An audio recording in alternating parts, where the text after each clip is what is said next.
Hello and good day to you. It is Talkin really, and today's story comes from BBC News, and the story is that UC, Universal Credit, the rollout has been delayed yet again.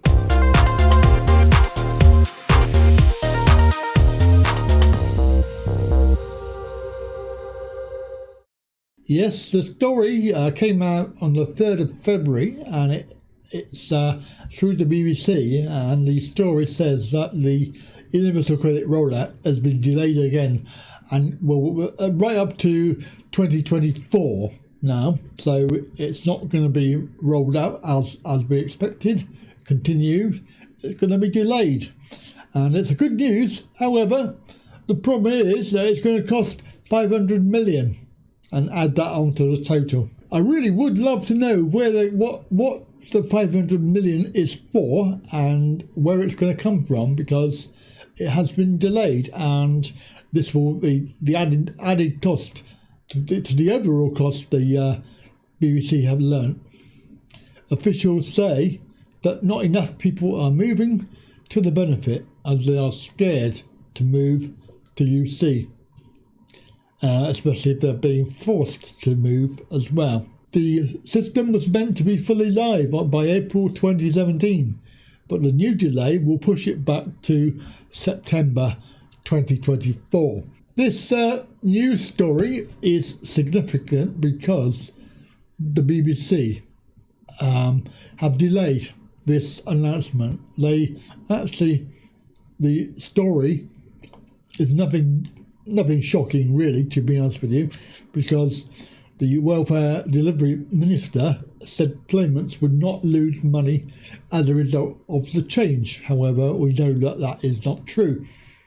The full rollout had already been put back to 2023.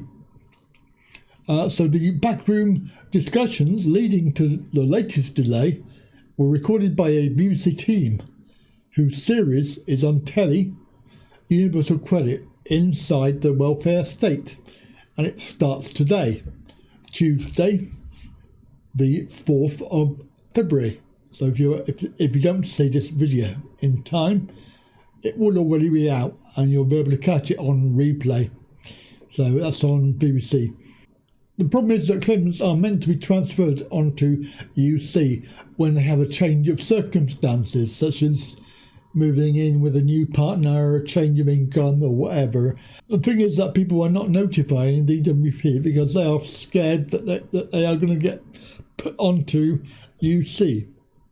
The filmmakers were allowed access to meetings inside the DWP, and officials are seen pondering what to do when they realise fewer people are reporting changes of circumstances and therefore being transferred to the new benefit than expected. One programme shows Bolton mum, Paula, struggling to feed her family when her first UC payment comes in at just over 500 for a month. Because of deductions to pay off the advance loan that she had, which was because of the 5-week delay, she ends up resorting to a food bank. I've just got myself into one big mess and I've lost control over everything, Paula says. I'm in debt up to my eyeballs and it's not going away. The debt counsellor tells her, any customer on Universal Credit, we already know that you're standing on the back foot. If you don't have any money saved up already, or you don't have backup of family who can support you, you will fall into taking the advance payment, which you have to pay back. She added that benefit deductions to pay off the advance loan leaves people constantly trying to catch up. Neil Cooling, the senior civil servant in charge of the rollout for the past 5 years, is filmed telling a Whitehall meeting, "We've got a lot of anecdotal evidence of people being scared to come to UC. It's a potentially serious issue for us in terms of completing the project by December 2023. but I'm urging people not to panic. But a few weeks later, in September 2019, he decides to delay full rollout to September 2024, putting 500 million on the bill. 3, 6 or 9 months, it doesn't matter. The headline will be delay disaster, he says. I would say go safe, put the claimants first, and I'll take the beating. He's obviously saying that for TV purposes, really, to be honest with you. Despite the problems, Mr. Cooling says he believes that once universal credit is fully implemented, it will be successful and regarded as the right thing to do. This is a system that will form the bedrock of social security for the next 30 years. He expects universal credit to continue to grow, with 2.6 million people already on it by September last year.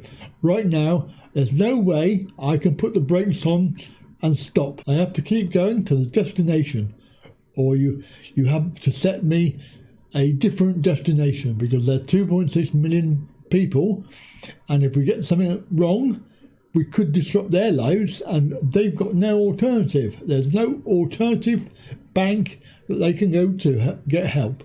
We are the payer of last resort. Labour Shadow Works and Pensions Secretary Margaret Greenwood called the news hugely embarrassing for the government and called for UC to be scrapped. Universal Credit was supposed to be its flagship. Instead, we now find that it's being forced to delay the full rollout because the public have so little faith in it, and many are actually afraid of it. The government says that universal credit was always intended to be introduced slowly. It is the biggest change to the welfare system in a generation, bringing together 6 overlapping benefits into one monthly payment and offering support to some of the most vulnerable people in society. It is right that we revisit our forecasts and plan and replan accordingly, ensuring that the process is working for people on benefits. So there you go. Now the question is, the BBC knew that this rollout was going to be delayed. They knew it last year, before the election. So the big story here is the fact that BBC did not announce the news. They kept it under wraps. And this is why it's been significant, because they actually delayed the news story, not only because of the election, but also because of their TV programme that they were bringing out, which is today. So, right, there we go. That's the story. Have a good day and catch you again next time. Bye for now.